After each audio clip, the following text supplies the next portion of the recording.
played 5 seasons with the Tennessee Valley Vipers of the Arena League. Fuller appeared in 73 games for the Vipers, catching 54 passes for 573 yards and 28 touchdowns while compiling 95 tackles, 15 sacks, 2 interceptions, and 5 fumble recoveries on defense. The franchise retired Fuller's number 82 in 2005. Transitioning to coaching, Fuller became a graduate assistant and later a full-time assistant on the staff of former Alabama A&M coach Anthony Jones. He was elevated to assistant head coach by new A&M coach James Spady in 2014. Being considered for the Huntsville-Madison County Athletic Hall of Fame is the highlight of my athletic career, said Fuller. I'm indebted to so many people in our community for always being there for me with words of encouragement, prayers, and support, both academically and athletically.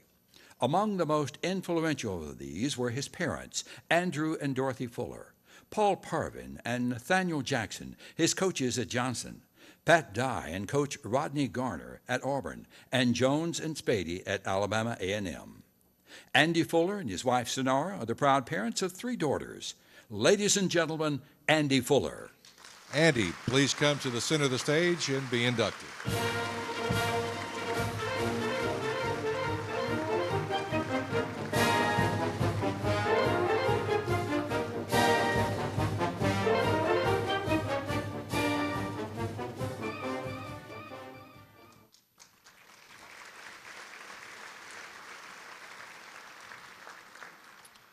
Robin Gaines, please stand.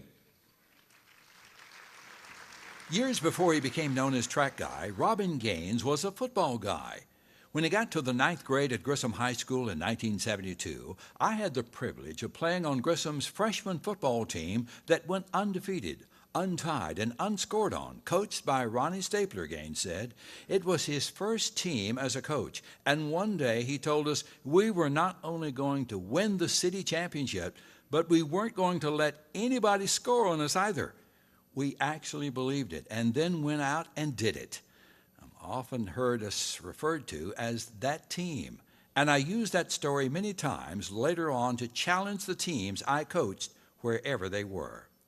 Gaines turned into a standout offensive lineman on the Grissom varsity and was named to the All-City team in 1975. After high school, he pursued the dual dream of attending Auburn while working in the university's athletic training room. His goal was to become an athletic trainer. His senior year, Auburn track coach Mel Rosen asked Gaines to travel with the team to a meet in LSU. That's when I really became a track guy, said Gaines.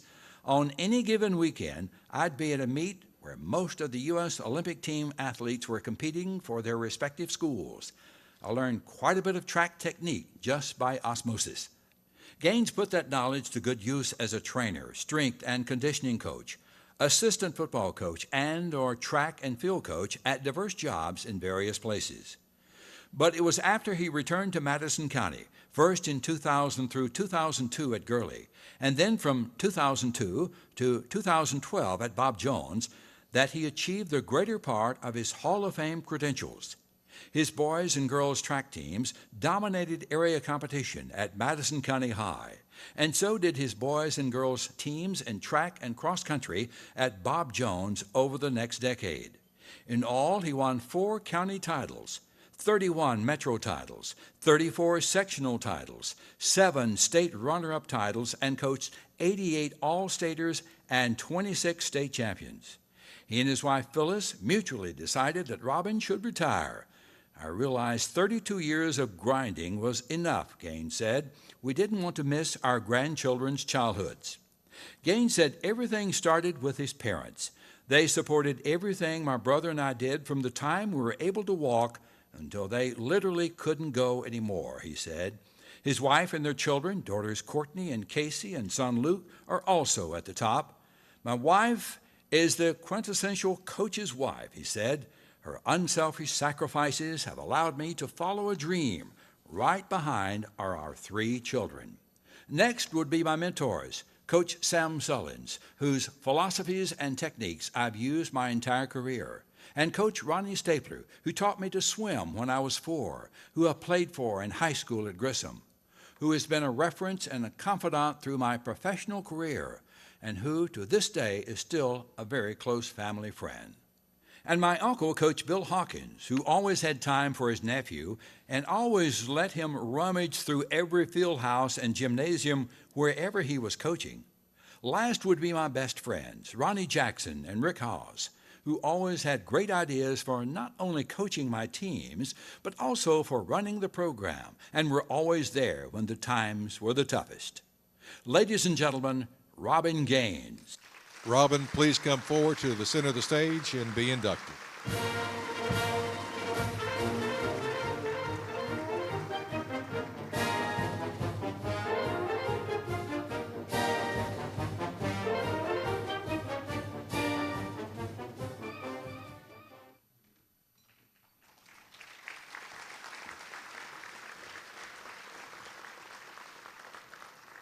Barry and Holt, please stand. On his 12th birthday, Barry Holt was presented a brand new set of golf clubs by his parents, Grady and Kitty Holt. That same day, Grady took Barry to Willowbrook Country Club in southeast Huntsville, where the club's first golf pro, Sam Bird, was conducting a junior clinic. Bird watched the young participants hit a few balls, demonstrated the proper grip and the fundamentals of the swing, and offered a few tips on the putting green. Barry Holt remembers it all like it happened yesterday. That was the day he knew that golf would always be a central part of his life. I loved it, said Holt. I was hooked. I knew Sam Bird was a famous man who was a great baseball player and great golfer in his younger days. He took an interest in us kids that day, and he was always helpful to me. Bird, who was inducted into the Alabama Sports Hall of Fame in 1974, had grown up in Birmingham and later performed at the highest level in both baseball and golf.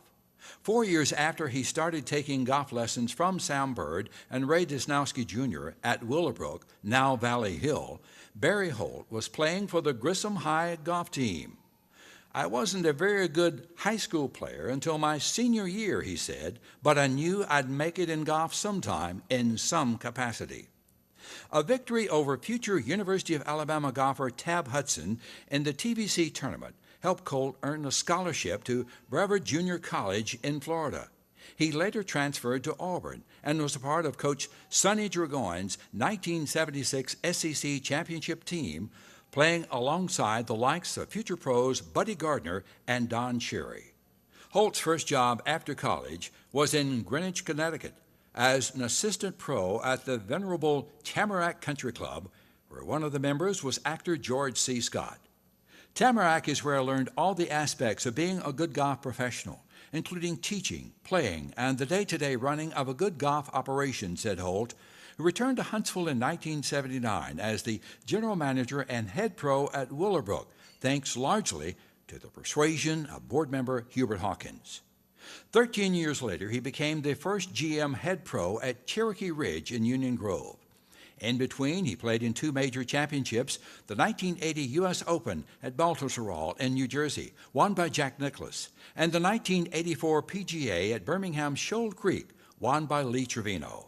Along the way, Holt won several lesser tournaments and closed with a 69 to finish 11th in the 1983 PGA Pro National Championship at La Quinta, California.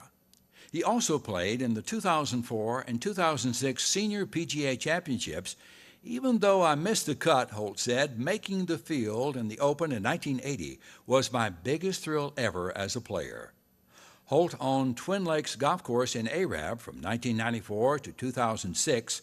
For the past 18 years, he has been the head pro and co-owner with business partner Brooks Barfield at Colonial Golf Course in Meridianville. Ladies and gentlemen, Barry Holt. Barry, please come to the center of the stage and be inducted.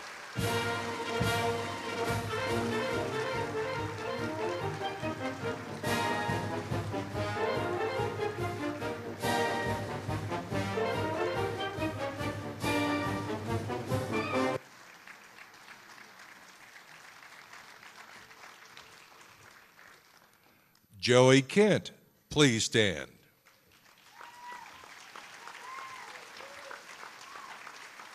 For the University of Tennessee football program and its rabid fan base, frustration had long since turned into desperation. Beat Bama had become a plea instead of a slogan. When the Volunteers showed up at Birmingham's Legion Field on the third Saturday of October in 1995 for a nationally televised night game, their winless streak in football against the University of Alabama was heading into its 10th season. Every Big Orange supporter was wondering, will this finally be the year we stop the bleeding? The first indication that it might be wasn't long in coming. On the first play from scrimmage, Tennessee's offensive unit started from its own 20. Joey Kent, a swift junior wide receiver from Huntsville, lined up in the slot on the right. As Alabama's defense deployed, Kent exchanged a quick glance with his quarterback, a rangy sophomore named Peyton Manning. At the snap of the ball, Kent ran straight ahead just inside the right hash marks and glanced over his left shoulder just as Manning's perfect spiral arrived with perfect timing. Kent caught it in full stride at the Tennessee 35, angled sharply across the middle of the field to the left sideline, and ran untouched to the north end zone. One play, 80 yards, a game changer out of the gate. The Vols never looked back and went on to win 41-14 in what turned out to be both a streak ender and a streak beginner. From 1995 until 2005, Tennessee won 7 in a row and 9 out of 10 against Alabama. 2 decades later, football fans from both sides still talk about the Manning to Kent bomb. Personally, I think we could have beaten anybody in the country that night, Kent told the Daily Beacon, UT's student newspaper, in a 2011 interview. Me being from Alabama, that holds a special place for me because, for one, we hadn't beaten those guys in so long. The history of the game and getting that monkey off our back is just a special memory for me. Kent left many special memories for himself and countless others during a splendid 4-year career at Tennessee. The son of a longtime assistant coach at Alabama A&M, Kent was an all-state receiver and safety at Johnson High School here in Huntsville. Alabama recruited him as a defensive back. Tennessee wanted him as a wide receiver. Kent wanted to play offense, so it was an easy decision, and a good one. He became a team captain, a Bolitnikoff Award semifinalist, and a 2-time All-SEC receiver who still holds Tennessee's all-time records in career receptions, 183, career receiving yards, 2,814, and career touchdowns. Picked by Nashville's NFL franchise in the second round of the 1997 draft, Kent played 3 years for the Titans and 1 year for the Vikings. His best season was 1997, when he played in 12 games, catching 6 passes for 55 yards and a touchdown. My NFL career didn't go as I planned, Kent told the campus newspaper, but noted that he had few regrets when his playing days ended. I accomplished a lot in college and got the opportunity to play in the NFL. Also got the opportunity to play in a Super Bowl with the Titans, he said. The Titans famously lost Super Bowl 34 on January 30th, 2000, when linebacker Mike Jones of the Rams stopped Kevin Dyson just a yard short of the goal line on the last play of the game. Kent now lives in Brentwood, Tennessee, where he works as a senior representative for a biopharmaceutical firm in Nashville. He and his wife, Enku, have 2 children, daughter Saba and son Gavin. Ladies and gentlemen, Joey Kent. Joey, please come to the center of the stage and be inducted.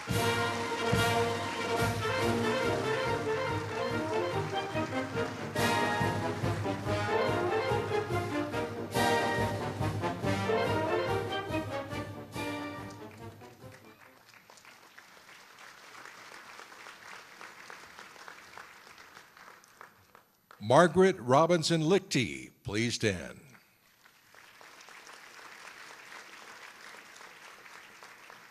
Jim Oakes, who coached Huntsville High School's girls and boys cross-country teams for 14 years, first pegged Margaret Robinson as a rising star as a 7th grader. George Flesher, who coached both boys and girls track at Huntsville High, saw it too. He predicted she'd be a standout as early as her freshman year. The assessments of Oakes and Fletcher proved remarkably perceptive. Margaret Robinson, now Margaret Robinson Leety, will always be remembered as one of the finest runners the city of Huntsville ever produced. More than 20 years later, many of her running records at Huntsville High still stand. In her 4 years of high school, she won 20 state championships. She won the state cross-country Class 6A individual championship 4 years in a row. She won the state indoor 1,600 meters and the state indoor 3,200 all 4 years, and the state outdoor 1,632 as well. I'm very grateful to Coach Oakes and Coach Flesher, she said. They encouraged me, taught me to set goals, and increased my self-confidence. Both of them trained us to be the very best we could be, while also emphasizing the importance of being a good person. One time in a cross-country meet against McCallie, Coach Oakes complimented their team for being well-behaved, and I remember thinking, that's what it's all about. Not how well we ran and what our time was, but behavior, attitude, integrity. Those things were more important. Her parents, Tom and Ann Robinson, stressed the same values. I'm so appreciative and grateful to the best mom and dad in the world, she said. They were so encouraging. My sport could have been paintball, and they would have made sure I played the best paintball that I could. I should also thank another one of my coaches, Jeff Cowan, for always keeping me going when I wanted to quit. Margaret's accomplishments in high school led to an athletic scholarship at the University of Arkansas, which annually turns out one of the top women's cross-country and track and field programs in the country. In the last quarter century, Coach Lance Harder's Razorback teams have won 21 SEC championships. I knew I wanted to be the best runner I could be. It would mean running at Arkansas for Coach Harder, Margaret said. We won the SEC every year I was there and finished second in the Nationals one year. I was eating, sleeping, and breathing running until my sophomore year when I realized I'm doing everything some of the other girls are doing, but I'm not as good. I realized then that my future would not be as a professional runner. Ironically, that's when I got even better, all SEC, personal best, and so forth. I thought things need to be in God's hands. Margaret graduated at Arkansas in 1997 with a degree in communications disorders and earned a graduate degree in the same field at Vanderbilt in 2002. She is a former speech therapist in Atlanta and Birmingham. She and her husband, Peter Leety, now live in Birmingham. They have 2 children, Anne and Charles. Her father, Tom, and his friend Gordon Murphy nominated Margaret for the Huntsville-Madison County Athletic Hall of Fame shortly before Tom died last September. Not long afterward, Margaret was diagnosed with multiple sclerosis. That's the main irony of all this, she said recently. I'm being awarded for being a runner, and now I can hardly walk. Ladies and gentlemen, Margaret Robinson Leety. Margaret, please come to the center of the stage and be inducted.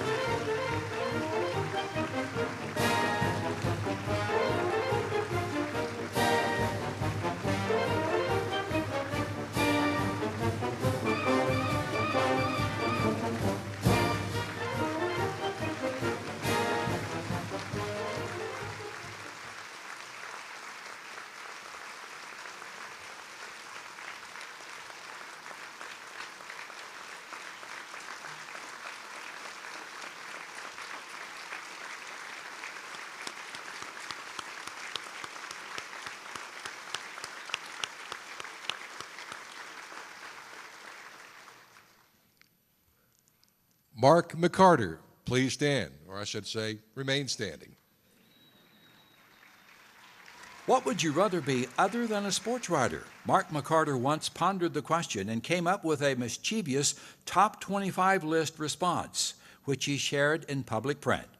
The answer is the same thing I would have said in 3rd grade. Major League Baseball player, astronaut, cowboy, race car driver, he wrote. He also said he looked forward to happily boring any future grandchildren with tales of watching Nicholas at Augusta, Herschel Walker, Brooks Robinson, Greg Maddux, Dale Earnhardt at Daytona, and covering the game when Hank Aaron passed Babe Ruth on the all-time home run list. Some of his past and present colleagues at the Huntsville Times, where he has worked since 1998, thought number 10 on McCarter's top 25 list might have been the best of the bunch. I once drank a milkshake every morning trying to put on weight. Silly me, just a few years later, I realized that drinking beer for dinner would accomplish the same task. McCarter, who grew up in Chattanooga, credits his late parents, Dot and Frank McCarter, for sparking his early interest in journalism. They were always supportive and proud, he said. After Daddy died, we were cleaning out his office and found a stack of 50 to 75 sheets of paper, columns that I'd written that he had read online and printed out to share with Mother and others. They bought my first typewriter and always encouraged me to read. He loved newspapers. McCarter began his newspaper career in 1970 as a high school stringer and gopher at the Chattanooga News Free Press.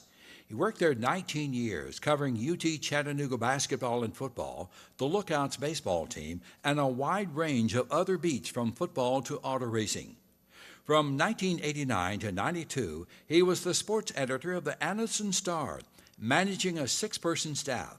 He then worked 5 years in the private sector before joining the Huntsville Times sports staff in 1998. Since coming to Huntsville, McCarter has covered 10 NCAA Final Fours, 13 Daytona 500s, 4 BCS National Championship games, 5 Super Bowls, and the 2008 Summer Olympics in Beijing, China. He's a 4-time winner of the National Sportscasters and Sports Writers Association's Alabama Sports Writer of the Year and was named the Sports Writer of the Year for the state of Alabama in 2003. He has collected dozens of state, regional, and national writing awards from various media organizations. In 2012, he was inducted into the Greater Chattanooga Area Sports Hall of Fame, and in 2014, he published a widely acclaimed book titled Never a Bad Game, a definitive baseball history of the Southern League. The longtime sports columnist now writes a regular general interest column focusing on politics, space, local news, and current events for the Huntsville Times Alabama Media Group. His former editor, Joe Distelheim, recently sent the following congratulatory email after learning of McCarter's induction into the Huntsville-Madison County Athletic Hall of Fame. You're in my Sports Writer Hall of Fame. If anyone wants a reason why, I'd say that you're good because you don't think yourself too good to cover your community, that you put as much skill and effort into a column about someone or something local as into one about a big-time event. I always appreciated that.